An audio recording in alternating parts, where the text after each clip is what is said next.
What is up? It's Four Eyes back with another video, and today we're going to be talking about the anatomy and physiology of hair growth. But wait, there's more. Not only are we discussing topics like this, but we're also going to dive into how it affects alopecia and women with PCOS, because we're all women here, besides our wonderful producer, Mari. Mari, say hi. Hello everyone. We'll get started today with segment 1, which is about anatomy.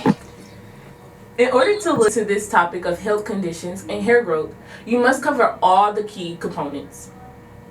Exactly. These key components are hair follicles, hair bulb, dermal papilla, hair shaft, and the cycle of hair growth. How do these key components work in the actual hair growth process? Well, human hair consists of the hair shafts, which are the actual hair that sticks out of the skin's surface. The root, maybe another name for it is hair bulb, which is a soft, thick bulb at the base of the hair, and then there's the actual follicle, a sac-like pit in the skin, which is where the hair actually grows. Well, what builds the hair shaft? Keratin is the main building block of the hair shaft. The tightly bound rashing filaments give hair the strength and resilience which allows the hair to withstand physical stress and maintain its original shape. Keratin basically provides strength, but I wonder if there's anything that actually controls the hair growth. The dermal papilla acts as the signaling center that controls the hair growth cycle by providing nutrients and growth signals to surrounding cells. When playing a part in hair growth, the dermal papilla communicates with the epithelium of the hair follicle and controls hair's shape, size, and growth. Now, when playing a part in hair loss, they may mean the dermal papilla is dysfunctional and can cause various problems, which include hair thinning, slow hair growth, or even hair loss, which is also called alopecia. Wow, okay, that makes sense, but is there anything that protects the hair shaft? Well, there's the sebaceous gland. It produces a kind of oil which is called the sebum. This oil keeps the hair shafts moisturized and protects the skin from drying out. Sebaceous glands can also clog, which causes our glands to stay healthy by following a routine that consists of cleansing and moisturizing. This is all great to know. I feel like this will help in understanding how this all leads up to hair growth loss and conditions. Okay, now that we heard all of that great news now, let's get into segment 2, which segment 2 talks about the physiology. Moving on from anatomy, let's talk about how hair actually functions. Okay, sounds great. How about we start at the source, the hair follicle? Sounds good to me.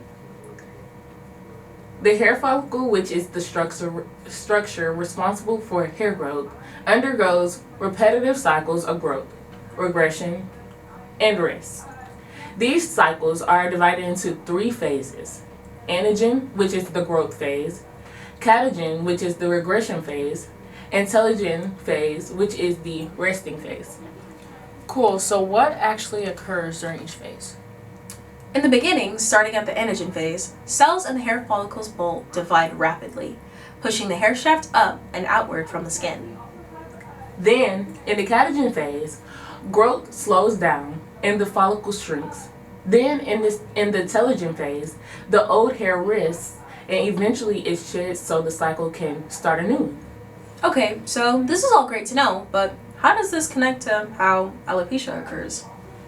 Alopecia androgens bind to androgen receptors in the hair follicles, leading to miniaturization of hair follicles, reduced hair growth, and eventual hair loss. On the other hand, estrogens promote hair growth by prolonging the anagen phase and increasing follicular size. Knowing how everything functions is very helpful and reliable to know. Okay, great. Now that we heard more great news, let's finally get to segment 3. Segment 3 talks about the health conditions. After looking at the anatomy and physiology of hair growth, let's move on to the conditions that affect our hair growth. For example, hormones play a crucial role in how our hair grows. How so? Androgens, such as dihydrotestosterone, have been implicated in the development of androgenic alopecia, which is the most common form of hair loss in both men and women. Wait, why didn't I know that? Yeah, it's interesting, isn't it? It is characterized by a non-scarring progressive miniaturization of the hair follicle in predisposed individuals, usually in specific pattern distribution. The frequency of androgenic alopecia increases with age and by the age of 70 or beyond.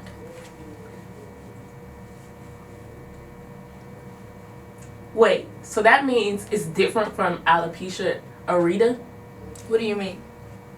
Rather than just hormones, it's an autoimmune condition characterized by the attack of the immune system on hair follicles, resulting in patchy hair loss. Involves a combination of genetic and environmental factors. Wow, I didn't know alopecia was the result of different health issues. I always thought it was one source. I think another topic I was looking at was PCOS, a condition in women that causes infertility, excess hair growth, and irregular periods. Well, how does that relate to alopecia and hair loss? The condition PCOS can lead to excess androgen levels in the body, which just means there's an excess of male hormones being produced in the body. This can also relate back to alopecia patients who experience female pattern hair loss. I think that makes sense.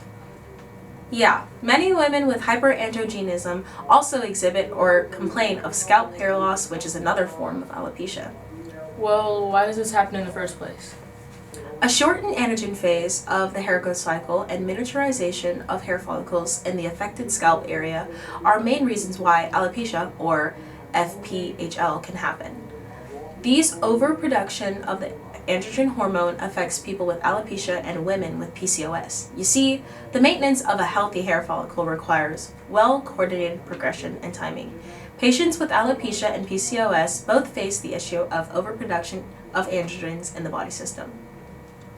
I think I understand how both of these health conditions are connected now. Who knew that one hormone could cause so many health risks in the human body? A good thing to know after learning this information is approximately 80% of men and up to 42% of women of Caucasian ethnicity show signs of androgenic alopecia. Thanks for listening to our podcast. 4 Eyes signing out.